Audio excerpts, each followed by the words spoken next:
Bonjour, chers partisans de l'affaire Tammy Benani. Je tiens à vous parler en français afin de chercher une vérité qui n'a pas de langue unique. Je suis la maman du mineur Tammy Benani, porté disparu en 2007, le 14-3, et découvert assassiné 19 jours après. Des circonstances ambiguës, des zones d'ombre trop sombres couvrent cette affaire.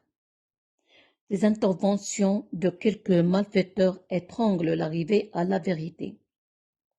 Prenons par exemple la manière dont on a traité le corps de mon fils. On l'a pris pour inconnu alors qu'il a une famille derrière, présente et en recherche. Est-ce légal? Est-ce légitime? Est-ce permis? Est-ce équitable? Est-ce d'effacer l'identité d'un être humain pour couvrir X, Y et Z? On a découvert la dépouille dans un sac mortuaire médical. Et c'est là où réside la problématique. En se posant mille et mille interrogations. Ces réponses émaneront bien sûr d'une volonté saine des autorités. Normalement, lorsqu'un décès survient, quelles que soient les conditions, c'est un procès-verbal de constatation qui couronne la scène. Ce document majeur et clé, malheureusement, a disparu. En fait, je voudrais remercier Monsieur Mohamed Mesrar, un expert en criminologie. C'est grâce à lui, après Dieu, j'ai pu découvrir le crucial, notamment le procès-verbal de constatation numéro 98, que personne ne m'avait communiqué auparavant. Une réquisition téléphonique a été demandée pour une période précise, qui n'a pas été respectée. Sur ce, comment peut-on arriver à la dépouille? À qui profite ce crime? Celui-là au juste.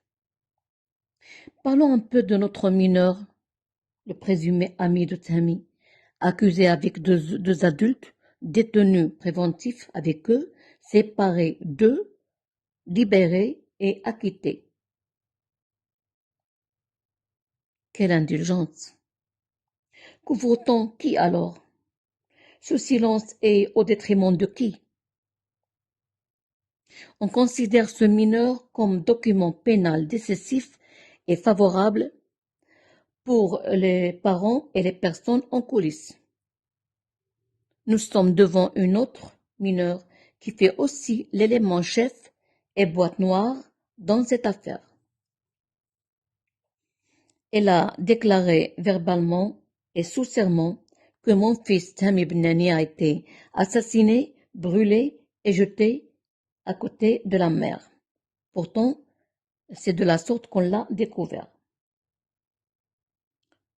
Sous un serment encore, elle a tout nié à la barre de tribunal sans imaginer la tenue debout devant Dieu.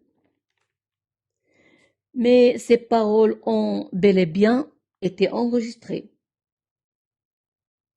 Aucun recours sérieux n'a été pris contre elle, que des fuites et des fuites certifiées et répétées.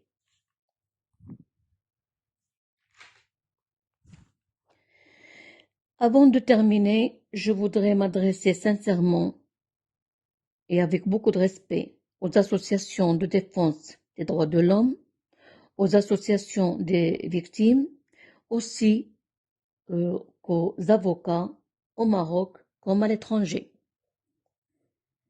Je me combattrai avec dignité, j'opterai pour la nouvelle technologie, intelligence artificielle, pour entamer d'autres langues et dévoiler le massacre de mon fils. Fiston, où repose ton corps? Merci et à bientôt.